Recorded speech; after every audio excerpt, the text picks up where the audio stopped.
நீங்கள் பார்த்துக் கொண்டிருப்பது உங்கள் விஜய். கல்யாணத்துக்கு மீனாட்சி வீட்ல நிறைய செலவழிச்சிருப்பாங்கல்ல. அப்பா கிட்ட பேசிட்டேன். 10 லட்சம் ரூபாய் செக் போட்டு மீனாட்சி அப்பா கையில கொடுத்துட சொல்லிட்டாரு. யாமினி, என்ன லண்டன் அனுப்பி விட்டுட்டு நீ இன்னொரு பொண்ணோட கல்யாணம் பண்ணுவ? நான் உன் கல்யாணத்துக்கு வந்து சோறு தின்னுட்டு எங்க இருந்தாலும் வாழ்கன்னு சொல்லி ஆர்கெஸ்ட்ரால பாடுவேன் நினைச்சியா? கொன்னுடுவேன், தெரிஞ்சுக்கோ. இதோ பார், நீ உங்க அப்பா மீனாட்சியோட அண்ணன் நீங்க எல்லாம் சேர்ந்து என்ன விரட்டிடலான்னு நினைச்சீங்கன்னா ரியலி சாரி. நான் தெளிவான பிளானோட தான் வந்திருக்கேன். உன்னெல்லாம் விட்டு கொடுக்க முடியாது சரோ. ஒரே ஒரு நாள் எல்லாரும் என்ன நல்லவன் சொல்றதுக்காக உன்னை விட்டு கொடுத்துட்டு காலம் பூரா என்னால அழுதுகிட்டு இருக்க முடியாது. எல்லாரும் என்ன தப்பா நினைச்சாலும் பரவாயில்ல, எனக்கு என்னோட லைஃப் தான் முக்கியம். இல்ல யாமினி. என்ன மச்சான், எங்களோடது சீரியஸ் லவ். என்ன பிரிஞ்சு அவருக்கு முடியாது, அவளை பிரிஞ்சு நான் இருக்க முடியாது. இப்படி எல்லாம் டயலாக் அடிக்க போறியா? இல்ல, ஒரு வருஷம் சின்சியரா என்ன லவ் பண்ணல. பிரேக்கப் ஆனதுக்கு அப்புறமும் 8 மாசம் எனக்காக சின்சியரா வெயிட் பண்ணல. அப்ப எப்படி இருந்தது யோசிச்சு பாரு. நான் இல்லனா செத்துறணும்னு தோணிருக்குமே, ஆனா ஆகலல. எனக்கு பதிலா மீனாட்சின்னு இன்னொருத்தைய பிடிச்சல. திரும்பவும் அவளை வேணான்னு சொல்லிட்டு என் கூட வந்துரு. செத்துடலாம் போலதான் இருக்கும் சரோ, ஆனா நீ சாக மாட்ட. என்ன மறந்துட்டு மீனாட்சியை பழகிக்கிட்ட மாதிரி மீனாட்சி மறந்துட்டு என்ன பழகிக்கோ. இத பார் சரவணா, அழுது உருண்டு புரண்டு என்ன கன்வின்ஸ் பண்ணலாம்னு நினைக்காத. முடியாது. மீனாட்சி இந்த மேட்டர் சொல்லு போதும், அவளே உன்னை கழுத்து பிடிச்சு வெளியில தள்ளிடுவா. நான் வந்து உன்னை பிக்கப் பண்ணிக்கிறேன். சிம்பிள். போ சரவணா, நீ என்னதாண்டா கல்யாணம் பண்ணியே தீரணும், வேற வழியே இல்ல. எல்லாத்துக்கும் தெளிவா என்கிட்ட பிளான் இருக்கு. நீயா வந்தா நல்லது, இல்லனா உன்னை அழ அழ இழுத்துட்டு போவேன். நான் பாட்டுக்கு என் வேலையை பார்த்துட்டு தானே இருந்தேன். நீ தானே என்ன கட்டிக்கிறியான்னு கேட்ட. வேணா எப்போ சொல்லிருக்கலாம்ல. நிமிஷத்துக்கு நிமிஷம் நீ மனசு மாத்திக்கிட்டே இருப்ப. வானா வரத்துக்கும் போனா போறதுக்கும் என்ன வேற மாதிரி பொம்பளை நினைச்சியா? போய் பேசலாம், பேசிட்டு வா, நம்ம ஊருக்கு போலாம். யாமினி, வாயை திறக்காத சரோ. நீ சொல்றதையும் நான் கேட்க தயாரா இல்ல. டைம் வேஸ்ட் பண்ணாம வெளில போ. இல்ல யாமினி, நான் என்ன சொல்றேன். யாமினி, நான் சொல்றது ஒரு நிமிஷம் கேளு. யாமினி,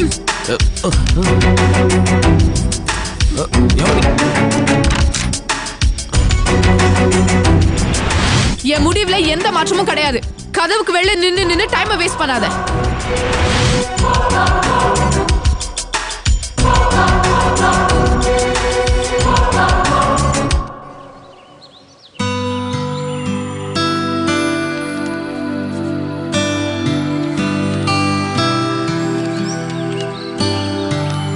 என்னடி லெட்டரு? தெரியலையே. எங்கிருந்து வந்திருக்கு? கோயம்புத்தூர்ல இருந்து வந்திருக்கு. ரமணி ரியல்டர்ஸ்ல இருந்து வந்திருக்கு. ஓ, என்ன ஓனா? இல்ல, சரவண அங்க ஒரு வீடு வாங்கியிருக்கான். அத்தா வீடு வாங்கினா உனக்கு எதுக்கு லெட்டர் வருது? ஹலோ, அந்த வீடு எங்க 2 பேர் பேர்லயும் இருக்கு. பாரா, என்ன கல்யாணத்துக்கு முன்னாடியே வசந்த மாளிகை வாங்கி கொடுத்துட்டாரா? வசந்த மாளிகைலாம் இல்ல, ஒரு சின்ன டபுள் பெட்ரூம் பிளாட். பாத்தியா? நீ எப்போ கோயம்புத்தூர் போன? காதல் இதெல்லாம் சாதாரணமாப்பா.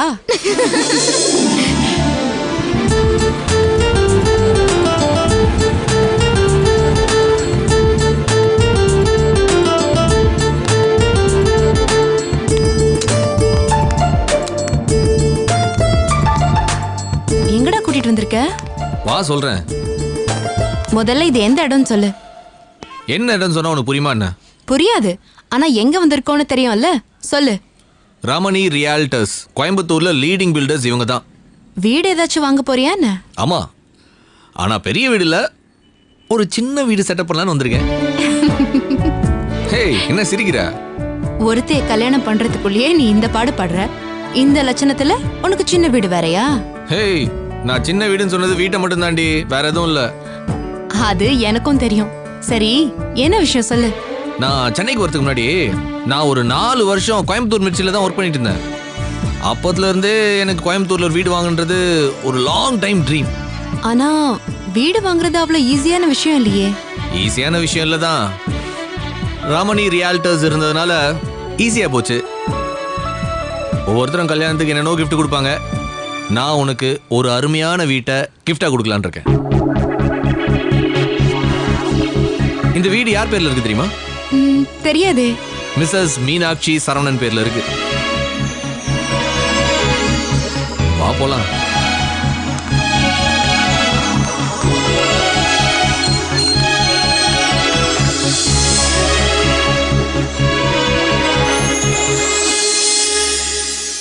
இது உன் வீடு.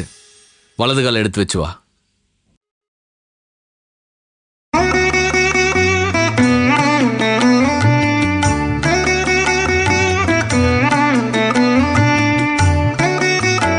கோயம்புத்தூர்ல வீடு வாங்கணுன்றது நான் பிளான் பண்ணது.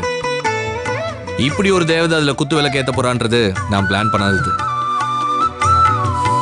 மீனாட்சி, இது ஹால். கெஸ்ட் எல்லாம் வந்தா உட்காரலாம், வரலனா ரொமான்ஸ் பண்ணலாம். இது கிச்சன், சமைச்சிக்கலாம், இல்லைன்னா ரொமான்ஸ் பண்ணலாம். இது பெட்ரூம், இங்க தூங்கலாம், ரொமான்ஸ் பண்ணலாம். இதுல மட்டும் ஒரு சின்ன சேஞ்ச். இங்க ஃபுல் டைம் ரொமான்ஸ் பண்ணலாம், டயர்டானா சம்டைம்ஸ் தூங்கலாம். என்னடா உனக்குள்ள ஒளிஞ்சிட்டு இருக்கிற வெண்ணிராடி மூர்த்தி இன்னும் வெளியே வரலையேன்னு பார்த்தேன். அது என்ன எல்லா இடத்துலயும் ரொமான்ஸ் பண்றது? வாழ்க்கை பூரா நம்ம ரொமான்டிக்காவே இருக்க போறோம்னு சொல்ல வரேன். சரவணா, நிஜமாவே இது நம்மளோட வீடா? இது உன் வீடு. நான் உன் புருஷன்றதுனால நான் வேணா உன் கூட சேர்ந்து வாழ்ந்துக்கிறேன்.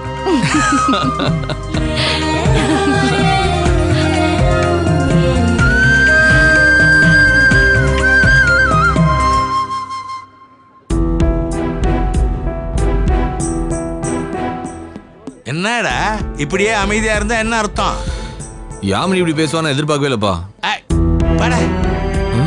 அவ இப்படிதான் பேசுவான்னு உலகத்துக்கே தெரியும். நீ என்னமோ தெரியாதுன்ற. அவ கொஞ்சம் லைட்டா எடுத்துப்பான்னு நினைச்சேன். டேய், நீ பிரச்சனை பண்ணவ, நீ லைட்டா எடுத்துக்கலாம். அவ பாதிக்கப்பட்டவ. அப்ப அவ சைடு நியாயம் இருக்குன்றியா? 100% நியாயம் இருக்குது. என்ன நீ இப்ப திடீர்னு மீனாட்சி ஓட்டி யாமினிக்கு சப்போர்ட் பண்ற? டேய் லூசே, நான் மீனாட்சிக்கு சப்போர்ட் பண்றதுக்கு பேரு பாசம். யாமினி பண்ணது கரெக்டான்னு கேட்டா கரெக்ட்னு தான் சொல்லுவேன். அதுக்கு பேரு நியாயம். அப்ப நான் தான் தப்புன்றியா? இத நான் வேற சொல்லணுமா? உனக்கே தெரியாதா? மகனே, பாஸ்ட் இஸ் பாஸ்ட். ரிவர்ஸ் கீரை போட்டு பின்னால போய் இதெல்லாம் சரி பண்ண முடியாது. அடுத்து என்ன பண்றதுன்னு மட்டும் யோசி. என்ன பண்ணலாம்? வேற என்ன பண்றது? யாமினியை கட்டிக்க வேண்டியதுதான். இல்லடா, அப்படிலாம் நீ யோசிக்கல.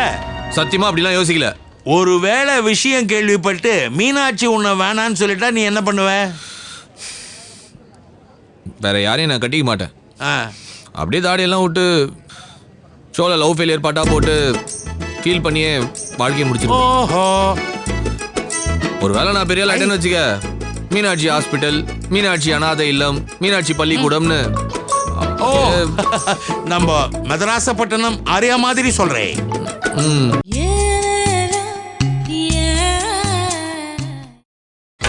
நீங்கள் பார்த்துக் கொண்டிருப்பது உங்கள் விஜய். ஷோல லவ் ஃபெயிலியர் பாட்டா போட்டு ஃபீல் பண்ணியே வாழ்க்கையை முடிச்சிருக்கேன். ஓஹோ, ஒருவேளை நான் பெரிய லைட்டன்னு வச்சுக்க, மீனாட்சி ஹாஸ்பிட்டல், மீனாட்சி அனாதை இல்லம், மீனாட்சி பள்ளிக்கூடம்னு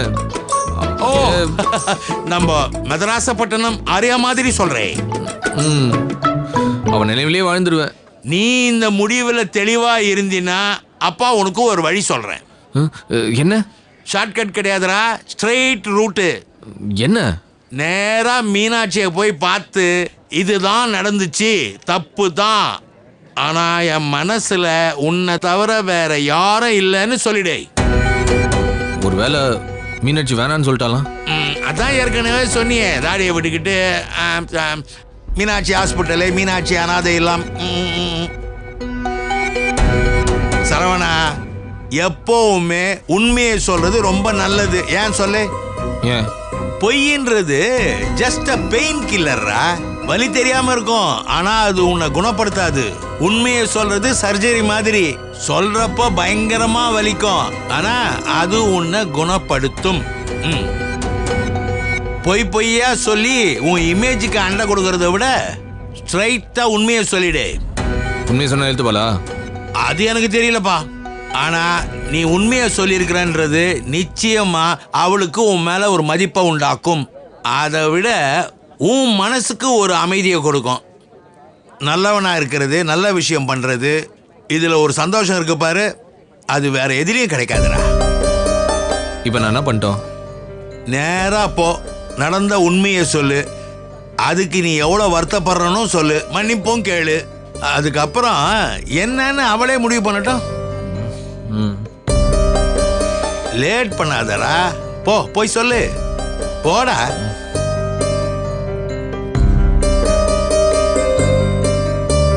ஒரு நிமிஷம்.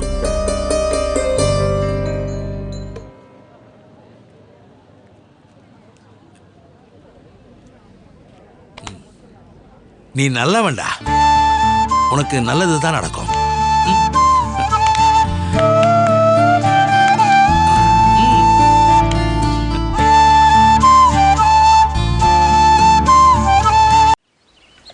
என்னப்பா பணம் கொஞ்சம் அதிகமாக கேட்குற போல இருக்கு.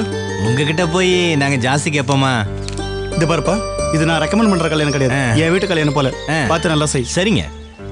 எல்லாரும் சாப்பிட்டுட்டு இருக்காங்க, நீங்களும் சரிங்க. சாப்பிடுங்க. சரிங்க.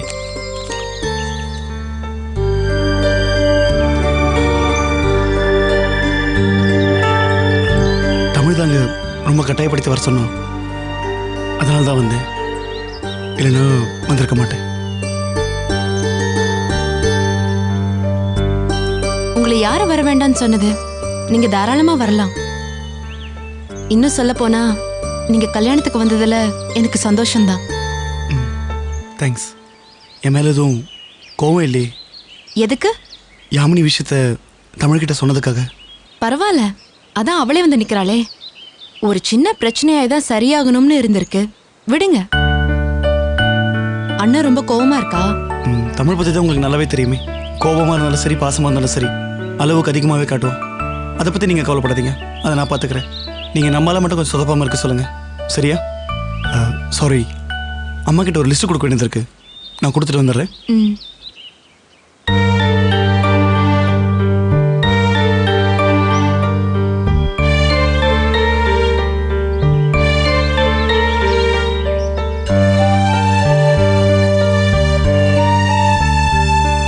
என்ன ரொம்ப நேரமா ஆளையே காணோம்? ஒன்றும் இல்லை. ஸ்பெஷல் கெஸ்ட் எல்லாம் ஹோட்டல்ல போய் பார்த்துட்டு அவங்களுக்கு வேண்டிய ஹெல்ப் எல்லாம் செஞ்சுட்டு வந்தியா? அப்படிலாம் ஒன்றும் இல்லை. இவ்வளோ நேரம் அங்கே இருந்துட்டு தானே வர. அப்புறம்? இல்லை மீனாட்சி. டேய், தெரியும்டா உன்னை பத்தி. காலையில போனதுல இருந்து ஒரு ஃபோன் கூட பண்ணல. இல்லை, சும்மா ஃபோன் பண்ணி உன்னை தொந்தரவு பண்ண வேணாம் தான். ஓஹோ, ஆசையா பார்க்க வந்ததெல்லாம் போய் தொந்தரவாய் போச்சு. இப்போ யாமினி வந்ததும் எல்லாமே மாறுது. என்ன மீனாட்சி? பின்ன என்னடா, அவ வந்ததுக்கு அப்புறம் நீ ஃபோன் பண்ணலனா நான் வேற எப்படி எடுத்துக்கிறது? சரி சொல்லு, என்ன விஷயம்? உங்ககிட்ட கொஞ்சம் பேசணும். பேசு. இல்லை, கொஞ்சம் தனியாக பேசணும். தனியா பேசுறதுக்கு என்ன இருக்கு? சொல்லு, என்ன விஷயம்? இல்லை மீனாட்சி, கொஞ்சம் பர்சனலாக. மீனாட்சி, இங்க பாரு.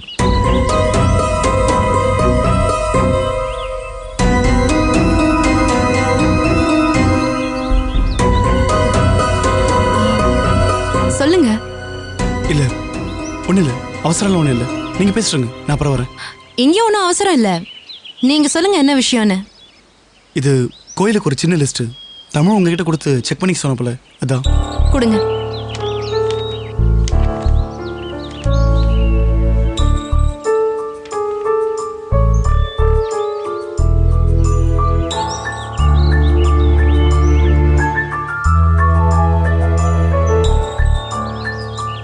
எங்க நீங்க முதல்ல போய் அவர்கிட்ட பேசுங்க, நம்ம லிஸ்ட் கூட அப்புறம் பார்த்துக்கலாம். நானே பரவாயில்லங்கிறேன், நீங்க ஓவரா ஃபீல் பண்றீங்க. அது இல்லைங்க. என்ன முறைக்கிறானா? ஆமாங்க. முறைக்கிட்டோம். ஏங்க, உங்க 2 பேர் பிரச்சனை என்ன வச்சு எங்க காமெடி பண்றீங்க? நீங்க முதல்ல போய் அவர்கிட்ட பேசுங்க, அப்புறம் அவர் என்ன தப்பா நினைக்க போறாரு. நீங்க பேசலனாலும் தப்பா தான் நினைப்பாரு.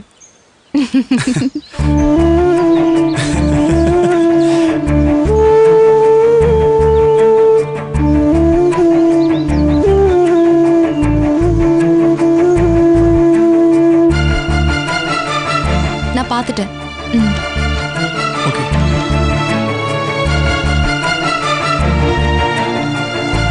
சரி.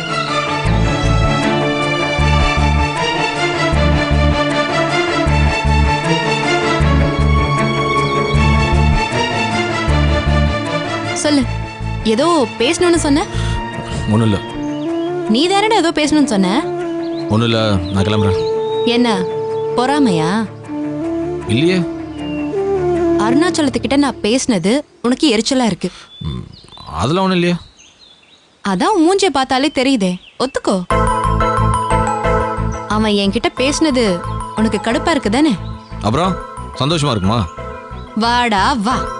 2 நிமிஷம் நான் அருணாச்சலத்துக்கிட்ட பேசினா உனக்கு இவ்ளோ கோவம் வருது. நீ உன் ஆளை கூட்டிட்டு வந்து ரூம் போட்டு கொஞ்சிட்டு வர, எனக்கு மட்டும் சந்தோஷமா இருக்குமா? ஓங்கி உன்னை விட்டுனா தெரியும். அது எப்படிரா உனக்கு ஒரு நியாயம் எனக்கு ஒரு நியாயம்னு யோசிக்கிற? நான் கிளம்புறேன். தாராளமா கிளம்பு. என்னங்க போகாதீங்கன்னு உன் கைய பிடிச்சுக்கிட்டு கெஞ்சுவேன்னு நினைச்சியாக்கும். தப்பு பண்றது நீ, நியாயமா பார்த்தா நான் தான் உன் மேல கோவப்படணும். போனா போட்டோன்னு பார்த்தா நீ என்கிட்ட கோச்சுக்கிட்டு போற. சொல்லு, என்ன சொல்ல வந்த?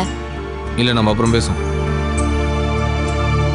இல்லை, நான் கோவத்தில் தான் சொல்ல. இப்போ பேசினா சரியா வராது. நான் அப்புறம் வரேன்.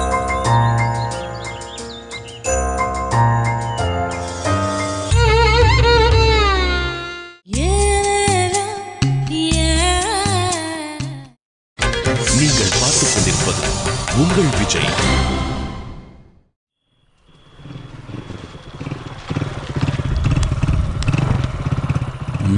டேய் மகேந்திரா. அண்ணா ஏடா கரண்ட் இல்லையா? இப்போ வந்துடுண்ணே.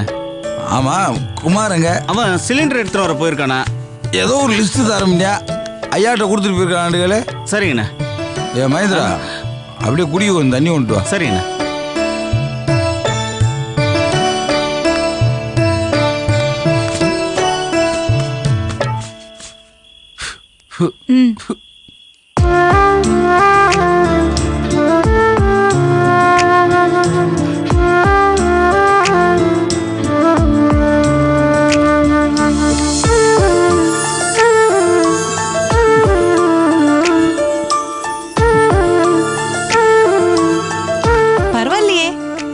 சொல்வீங்கன்னு நினைச்சேன். நாங்க வாங்கி வச்ச பாட்டில் தானே. ஜோக்கெல்லாம் கூட அடிக்கிறீங்க. சாரிங்க. எதுக்கு? அன்னைக்கு கோவத்துல. எதுக்கு அவசரப்பட்டு இப்பவே சாரி சொல்றீங்க? மெட்ராஸ்ல யாமினி சரணோட இருந்ததுக்கே அந்த கத்து கத்துனீங்க. இப்ப இங்க வந்து இறங்கி இருக்கா, அதை விட கோவமா பேச வேண்டியது இருக்குமே. ஏங்க, என்னை பார்த்தா உங்களுக்கு கிண்டலா இருக்கா? என் நிலைமையில கொஞ்சம் யோசிச்சு பாருங்க. உங்க நிலைமையில இருந்து யோசிக்க போய் தான் இப்ப பேசிட்டு இருக்கேன். தப்பா நினைச்சிருந்தேன்னா நீங்க கேட்ட வார்த்தைக்கு உங்க மூஞ்சிலேயே முழிச்சிருக்க மாட்டேன். தம்பி ஒன்ன தப்புக்கு அக்கா கிட்ட கோசுக்கிறது நியாயம் இல்லவா? சரியோ தப்போ, நான் என் தம்பியை சப்போர்ட் பண்ணி ஆகணும், நீங்க உங்க தங்கச்சி சப்போர்ட் பண்ணி ஆகணும். அதனால நம்ம 2 பேரும் சண்டை போடணுன்ற அவசியம் இல்லை. எனக்கு உங்க குடும்பத்தோட கருத்து வேறுபாடு இருக்கும், ஆனா தமிழ் மேல எப்பவுமே கோவம் வராது. நான் ரொம்ப மதிக்கிற ஒரு ஆள் நீங்க. இப்படி ஒரு குழப்பமான கல்யாணம் நான் பார்த்ததே இல்லை. ஒரு நிமிஷமும் என் மனசுக்குள்ள இந்த கல்யாணம் நல்லபடியா நடக்கணும்னு வேண்டிட்டு தான் இருக்கேன். அப்படியே ஒரு வேளை நடக்காம போனா கூட நான் உங்க மேல வச்சிருக்கிற மதிப்பும் மரியாதையும் கொஞ்சம் கூட குறையாது. இதே சௌந்தர்யாவா தான் உங்ககிட்ட பேசுவேன், பழகுவேன். நீங்க எப்படின்னு தெரியல. எனக்கு புரியுதுங்க. என்னோட கோபத்தை யார்கிட்ட காட்டுறதுன்னு தெரியல. உங்கள் அம்மாட்ட பேசவே முடியாது, கல்யாணத்தை நிறுத்திடுவாங்க. எங்கள் வீட்டில் பேசலாண்டா எல்லாருமே டென்ஷன் ஆயிடுவாங்க. உங்கள் தம்பிகிட்ட பேசுனா கண்டிப்பாக சண்டை வர்றதுக்கு வாய்ப்பு இருக்கு. அப்போ இழிச்சவாய் நான் மட்டும்தான். என்னங்க சிரிக்கிறீங்க? நம்மளை புரிஞ்சுக்கிட்டவங்ககிட்ட தான் நம்ம உரிமையை கோச்சுக்க முடியும். நீங்க கோச்சுக்கிட்டா நான் உங்களை நல்லா புரிஞ்சுக்கிட்டேன்னு அர்த்தமா? அப்பா, சிரிச்சா எவ்வளவு அழகா இருக்கு. முக்கால்வாசி இந்த மூஞ்சி உருன்னே இருக்கு. பிரச்சனையும் கொஞ்சம் யோசிச்சு பாருங்க. புரியுதுங்க, உண்மையாவே கஷ்டம்தான். எனக்கு குடும்பம் தாங்க எல்லாமே. குடும்பம் சந்தோஷமா இருந்தா நான் சந்தோஷமா இருப்பேன். குடும்பம் சந்தோஷமா இல்லைன்னா சச்சா என்னங்க நீங்க? எனக்கு வேற எதுக்குமே கோவம் வராதுங்க. என் வீட்டில் இருக்கவங்களை யாராவது கஷ்டப்படுத்தினா மட்டும் என்னால் தாங்கிக்க முடியாது. புரியுது, கவலைப்படாதீங்க, எல்லாமே நல்லபடியா நடக்கும். அந்த நம்பிக்கையில் தாங்க நானும் ஓடிட்டு இருக்கேன். உங்க முகமே சரியில்லை. எங்கேயாவது சம்பந்தமே இல்லாத இடத்துக்கு போய் ஒரு 2 hours ஃபோன் ஆஃப் பண்ணிட்டு நல்லா தூங்குங்க. மைண்ட் கொஞ்சம் ரிலாக்ஸ் ஆகும். கிளம்புங்க. இல்லைங்க, ஒரு லிஸ்ட் வாங்க வேண்டியது இருக்கு. அதெல்லாம் அப்புறமா பார்த்துக்கலாம், முதல்ல கிளம்புங்க.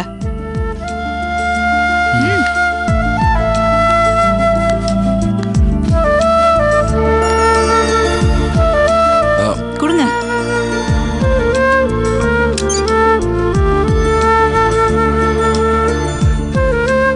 ஒரு நிமிஷம். இந்த குடும்பம்னு சொல்றீங்களே, அது யாரெல்லாம் நான் தெரிஞ்சுக்கலாமா? அம்மா, அப்பா, மீனாட்சி, சுதா, ரம்யா, அவ்வளவுதானா? கல்யாணம் முடிஞ்சா சரவணனுக்கும் அதில் ஒரு இடம் இருக்கு. உங்களுக்கு கல்யாணம் முடிஞ்சா உங்களுக்கும் ஒரு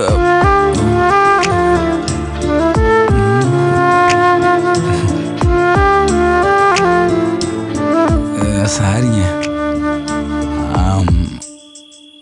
என்ன கட்டிக்க போறவங்களுக்கும் ஒரு இடம் இருக்கு.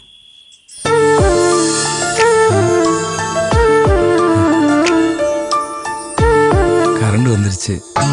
கொடியில மல்லிகைப்பூ மணக்குதே மானே, கொடுக்கவா தடுக்கவா தவிக்கிறேன் நானே.